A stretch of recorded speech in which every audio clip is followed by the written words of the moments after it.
Video शुरू करने से पहले चैनल को सब्सक्राइब कर लें और बेल आइकन का बटन दबा दें ताकि आपको आने वाली सारी वीडियोस मिलती रहें। अस्सलाम वालेकुम दोस्तों, मेरा नाम अरसलान खान है। दो चीज़ों पे आज बात करनी है।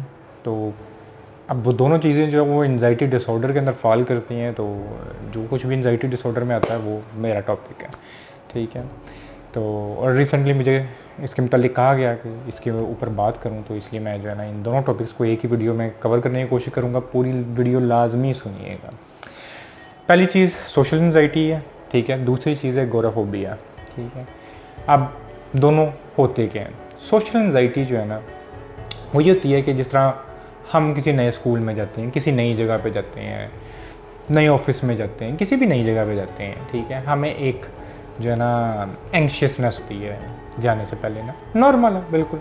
हम उधर जाके थोड़े दिन रहते हैं, स्कूल में, कॉलेज में, यूनिवर्सिटी में या ऑफिस में या कहीं पे भी, मतलब किसी और जगह पे भी। तो थोड़े अरसे के बाद हमारी एंग्शियसनेस कम होना शुरू हो जाती है। हम इर्द गिर्द के इन्वायरमेंट से जो है ना वो सेटल होना शुरू हो जाते हैं, तो वो आलमोस्ट डिसअपीयर हो जाती है हमारी जो एंग्शियसनेस होती है।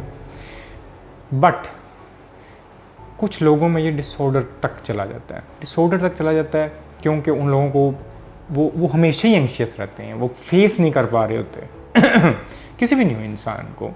वो जाते हैं, अब उनके अंदर मतलब डर किस चीज़ के होते हैं? उनको डर होता है कि अगला बंदा मेरे बारे में क्या सोच रहा होगा, मैं कुछ गलत तो नहीं कर रहा हूँ, अगला इंसान मुझे जज कर रहा होगा, क्या मैं बोरिंग हूँ, क्या मतलब मैं क्या बात करूँ। वो आपकी आंख से आंख नहीं मिला सकते वो लोग, ठीक है। इसको अक्सर लोग कहते हैं कि हमारे अंदर कॉन्फिडेंस की कमी। बेसिकली वो कॉन्फिडेंस की कमी नहीं, वो इतने एंग्शियस, और ये इस हद तक लोगों के अंदर हो जाता है कि वो पैनिक करना शुरू हो जाते हैं। उनके हाथ पाँव, जिस तरह हमारे यहाँ पैनिक अटैक में नहीं होता, हाथ पाँव में से जान निकल जाती है बिल्कुल ही, और मतलब स्वेटिंग होना शुरू हो जाती है, ब्रीथिंग हमें ज़्यादा कम होना शुरू होती है। तो ये एक्सपीरियंसेस उन लोगों के साथ होते हैं जो सोशल एंजाइटी का शिकार हो जाते हैं, ठीक है। तो इसको आम वर्ड्स में हम सोशल एंजाइटी बोलते हैं कि आप सोशल होने से घबराते हो, लोगों से मेल जोल में, क्योंकि आपको हर वक्त लगता है कि वो हमें जज कर रहे हैं, द नेक्स्ट पर्सन इज। दूसरी चीज़ है एगोराफोबिया। एगोराफोबिया डिफरेंट चीज़ है। एगोराफोबिया के अंदर आपको ये होता है कि आप बाहर किसी जगह पे जाते हुए डरते हो, ठीक है। बहुत सी डिफरेंट चीज़ें हो सकती हैं। आपको घर से दूर जाते हुए डर लगता है, आप अगर किसी बंद जगह पे आपको उधर डर लगता है, ठीक है।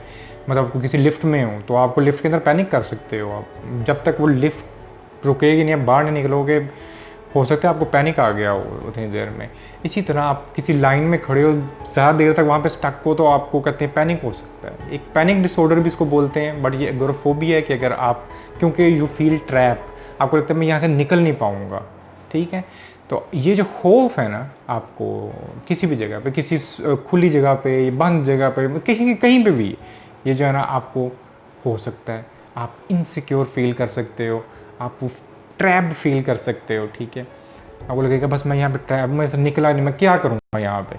तो ये चीज़ जब पैनिक कर जाती है तो ये एगोराफोबिया है बेसिकली, ठीक है। ये पैनिक डिसऑर्डर है, इसके अंदर आपको पैनिक अटैक्स हो सकते हैं। पैनिक अटैक से याद है, मैंने कल वीडियो बनाई है पैनिक अटैक के ऊपर। जो भी है, बेशक आप सोशल एंजाइटी से लड़ रहे हो, जनरल एंजाइटी से लड़ रहे हो, एगोराफोबिया को, जो भी है, अगर आपको पैनिक अटैक होते हैं लाजमी वो सुनिएगा। उसमें 3 बड़े ईजी ट्रिक्स हैं, तो उससे आपका पैनिक जो है ना वो नीचे आएगा। वो आपके सारे जितने भी एंजाइटी डिसऑर्डर्स हैं ना उसके अंदर काम आएगा आपके साथ। खैर, हैविंग सेड दैट, अब हम आगे चलते हैं कि इनकी वजूहत क्या हैं, ठीक है। कोई वजूहत भी हो सकते हैं, ये जेनेटिक भी होते हैं, ठीक है, और दोनों सोशल एंजाइटी भी और एगोराफोबिक भी हो सकता है। आगे जीन्स में हमें ये कहते हैं फॉलो, और ये इन्वायरमेंटल बहुत ज़्यादा होते हैं। मेरा पर्सनल ख्याल है कि इन्वायरमेंटल असर बहुत ज़्यादा है। अब हमारी सोसाइटी ऐसी है, मैं सोशल एंजाइटी के ऊपर पहले बात करते हैं कि हम उसको डील किस तरह कर सकते हैं, क्योंकि सोशल एंजाइटी में मैंने खुद काम किया हुआ, और मेरे अपनी एक जो है ना वो एक टर्म है क्रिएट की हुई ना, जो मेरा ख्याल है कि किसी भी, वो बिल्कुल उसी तरह, जिस तरह कोग्निटिव थेरेपी होती है ना, बिल्कुल उसी तरह काम करती है। बट मैं उसको एक अपना नाम दिया हुआ है, उसको मैं उसे बोलता हूँ, मतलब 360 एंगल जो है ना, आपको इमेजिनेशन यूज़ करनी पड़ती है। हमारी पूरी जो इस टाइम दुनिया है ना, वो चलती है सेल्फ डाउट के ऊपर। आपका रंग सांवला है, वाइट क्यों नहीं है? आपकी आंखें ऐसी हैं, ऐसी क्यों नहीं है? हर इंसान जो है ना, हमें ट्रेन कर दिया गया हुआ है कि आप ऐसे हो तो ऐसे क्यों नहीं हो, आपने इस तरह के कपड़े पहने होंगे, आपको इस तरह के कपड़े पहने होने चाहिए। ये हर इंसान जो सेल्फ डाउट का शिकार है वो इस पे फॉल करता जाता है, और अनफॉर्चुनेटली पूरी दुनिया ही इसमें फॉल कर चुकी है। हर इंसान सेल्फ डाउट का शिकार है। आप अपनी स्किन में मुतमिन हो, क्या फ़र्क पड़ता है आप काले हो या गोरे हो, आप सांवले हो कुछ हो, बट नहीं, आप सोसाइटी के अंदर जो है वो एडमिटेड ही नहीं हो, आप सोसाइटी आपको एक्सेप्ट ही नहीं कर पा रही है, और हर इंसान को आपको जज करना है। अब हर इंसान को आपको जज करना है क्योंकि आपके अंदर भी मौजूद है। You gossip about the other peoples, तो वो जो दूसरे लोग हैं वो आपके बारे में करेंगे। ये इतना करप्टेड हो गया हुआ, इतना गलीज हो गया हुआ है सारा सिस्टम कि हर इंसान सेल्फ डाउट का और डरा हुआ है।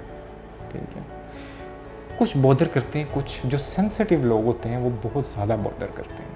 ठीक है, क्योंकि आप अगर बोर्न सेंसिटिव हो, अब उसके अंदर तो आपका कोई हक नहीं, तो आप इन चीज़ों को ज़्यादा फील करोगे। आपको लगेगा यार मैंने इवन लोगों को देखा है जो ये रिलेशनशिप के अंदर भी जाना चाह रहे होते हैं, और वो इस डर के अंदर कि I am not enough, next person पता नहीं मेरे से कुछ वो उसको इस तरह समझ लेगा, इस तरह वो इतने घबराए हुए होते हैं। ठीक है, तो आप जिस तरह अब 360 एंगल जिसकी मैं बात कर रहा हूँ वो क्या चीज़ है, बहुत आसान वर्ड्स में समझाता हूँ। आपने सिर्फ अपनी इमेजिनेशन जो है ना उसको ऑन रखना है। ठीक है, इमेजिनेशन जहाँ पर आपकी डल होना शुरू हो जाएगी ना, आपकी ज़िंदगी डल हो जाएगी। इसको कभी डल ना होने। मेडिटेशन करवाते ही इसलिए हूँ क्योंकि आपकी इमेजिनेशन का स्ट्रॉन्ग होना बहुत ज़रूरी है इन सारी चीज़ों को टैकल करने के लिए। छोटी सी एग्जांपल देता हूँ, बाकी आप लोग खुद समझ जाएंगे। आप किसी ऑफिस में काम करते हो, आपका जो बॉस है वो इतना खड़ूस और इतना सख्त है, आपको उसको डर देख के जो है ना एंग्जाइटी पैनिक होना शुरू हो जाते हो। आप डरते रहते हो यार वो ना देख ले, वो ना देख ले, इस तरह ना कर दे। आप किसी भी जगह काम कर रहे हो, आपके जो ऊपर वाली पोस्ट में बंदा होता है, आप उससे हर वक्त डरे रहते हो। वजह मैं अपनी मुझे ना एक हमारे टीचर होते थे, वो बड़े जो है ना सख्त किस्म के होते थे, सख्त होते थे। मुझे इतना डर लगता था, इतना डर लगता। मैं आपको लिटरली बताऊं, मैं कई ऐसे जिनसे मैं बात करता हूँ ना, मैं किसी को वो तो नहीं करूँगा, वो जब अपने बचपन का बताते हैं, वो कहते हैं हम we used to pee in our pants. हम इतना डर जाते थे किसी से डरते थे, किसी टीचर से, इवन किसी भी क्लोज से हम इतना डर जाते थे कि अब पता नहीं क्या होने लगा, अगले बंदा कुछ क्या कर रहा है या नहीं कर रहा, आप डर के जो है ना इतने एंशियस हो जाते हैं। करना क्या है, बहुत आहिस्ता से अपनी इमेजिनेशन को यूज़ करना है। ठीक है, रैशनली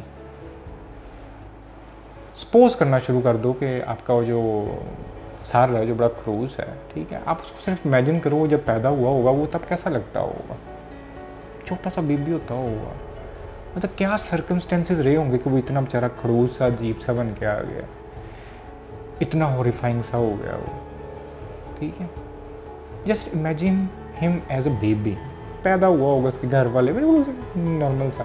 ये आपके अंदर ना उस पर्सन को लेके थोड़ी सी पोलाइटनेस लेके आना शुरू करेगी चीज़, क्योंकि रैशनली बिल्कुल फैक्ट है, बेबी होता होगा, बेबीज की तरह ही होता होगा। फिर हम ये कपड़े पहन लेते हैं, आप कहते हैं पैंट कोट पहन लेना, ज़रा टाइट शाही लगा लें, आपको लगेगा कि मैं बड़ा कोई जेंटलमैन और मैं बड़ा कोई ना एग्जैक्टिव किस्म का इंसान बन गया हूँ। साइकी है, और वीक करेक्टर लोग अक्सर इसमें ट्रैप कर जाते हैं, उनको लगता है मैं बड़ा कोई ना टॉम क्रूज सा बन गया हूँ। इसी तरह जो बड़ी पोस्ट के ऊपर बैठे होते हैं वो इस तरह एकदम सूटेड बूटेड होकर बैठे होते हैं, वो इस करेक्टर के अंदर होते हैं। I am sick of this industry या जो भी है उनकी कंपनी है, या मैं कोई बड़ा मैनेजर हूँ, ये वो नेकेड कर दो उन्हें। आपकी इमेजिनेशन है, कुछ भी कर सकते हो, उन्हें कपड़े उतार दो, जस्ट इमेजिन हिम नेकेड। सबको नेकेड इमेजिन कर लो आप। हम लोग जिस तरह भी बैठे हुए हैं, आपकी आदि जो आपने वो एक करेक्टर क्रिएट किया हुआ ना, it's not funny, I know, क्या कहते हैं, people will find it funny, but trust me, अपना सेल्फ डाउट ख़त्म करने के लिए, आपको ये दिखाने के लिए कि हम सब एक ही जगह पे खड़े हैं, कोई किसी से सुपीरियर, कोई किसी से आगे नहीं है।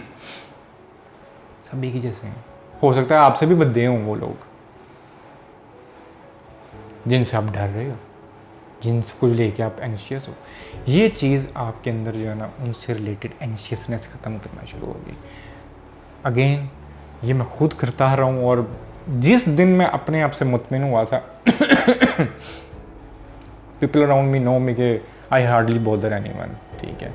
आप फिर जो मर्जी हो, आप कोई प्राइम मिनिस्टर हो या कोई कहते हैं जो वट एवर यू आर, क्योंकि आप अपनी स्किन में जिस दिन मुतमिन होना चाहिए होते हो ना, आपको फ़र्क ही नहीं पड़ता सामने वाला कोई कौन है, क्या है, आपको जज कर रहा नहीं कर रहा, डजेंट मैटर। और जिस दिन आपको ये सेल्फ डाउट टूटेगा, आपकी सोशल एंजाइटी वाला मसला ही ख़त्म हो जाएगा। आपके लिए दूसरे लोग जो हैं उनका जजमेंट्स, उनकी सारी चीज़ें जो हैं, आप उससे बिल्कुल इम्यून हो जाओगे। ट्रस्ट में इट वर्क्स, हल्की हल्की कोशिश कीजिएगा, ठीक है। एगोराफोबिया के ऊपर आता हूँ। एगोराफोबिया के अंदर आप क्या कर सकते हैं, देखिए वो एक पैनिक डिसऑर्डर है मेरा, मतलब उसके अंदर आप पैनिक करते हो, तो आप अगर सिर्फ अपना पैनिक जो है ना उसको कंट्रोल करना शुरू कर दें, आपका एगोराफोबिया का मसला हल होना शुरू हो जाएगा। छोटी सी एग्जांपल देता हूँ। आप किसी लिफ्ट में हो, ठीक है, आपको डर लगता है यार, वहाँ पर आप ट्रैप फील करते हो, आप क्या करो, आप लिफ्ट में जाओ, आपको एक्सपोज होना, भाग गए तो ये और सवेर होता जाएगा। आपको इन सब चीज़ों को फेस करना है। घर से दूर जाने से डर लगता है, घर से दूर जाओ। किसी ऐसी जगह से डर लगता है, किसी लाइन में खड़े होने से आप जाओ। लिफ्ट में जाने से डर लगता है, आप जाओ। करना क्या है, आई नो आप पैनिक हो जाओगे, आपने सिर्फ पैनिक कंट्रोल करना है। आपने पैनिक कंट्रोल करना है अपनी ब्रीथिंग से। जितनी देर तक पैनिक है उतनी देर तक डीप ब्रीथिंग करते रहो। इस तरह मैं कल भी एक्सप्लेन किया, 5 सेकंड के लिए इनहेल करो, 5 सेकंड उसको होल्ड करो और 5 सेकंड के लिए उसको एक्सहेल कर दो। बस जितनी देर तक आप उस सिचुएशन के अंदर हो, आप रिलैक्स नहीं हो जाते, सिर्फ शोल्डर्स डाउन,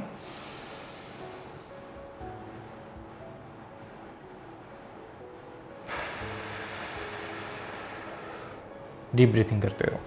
ट्रस्ट मी, आप एक दफ़ा अपना पैनिक कंट्रोल कर लोगे, 2 दफ़ा कंट्रोल करोगे, चौथी 5वीं दफ़ा, और आप मानोगे कि हर दफ़ा आपका जो पैनिक की जो सीवियरिटी है ना वो नीचे आती जाएगी, नीचे आती जाएगी, क्योंकि आपके माइंड के अंदर एक प्रोसेस चल रहा होता है, मैंने पहले भी तो टैकल कर लिया था, फिर कर लूँगा, फिर जाओ, फिर टैकल करो।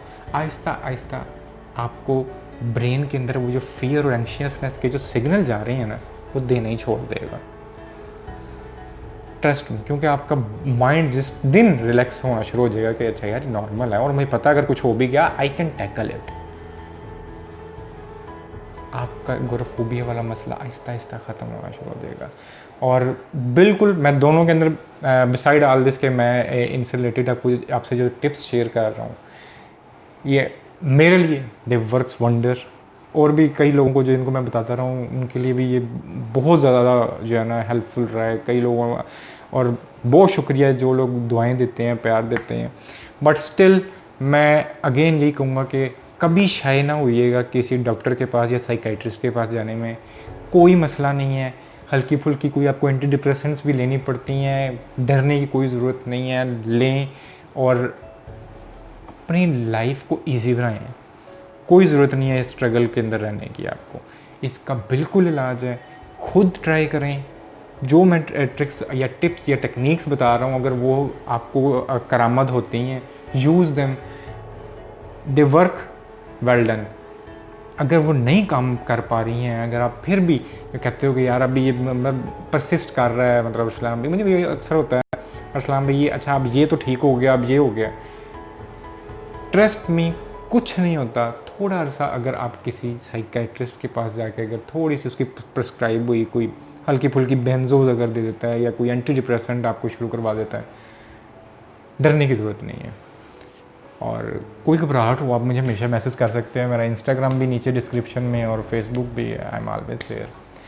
और आज के लिए इतना ही, अल्लाह हाफिज़।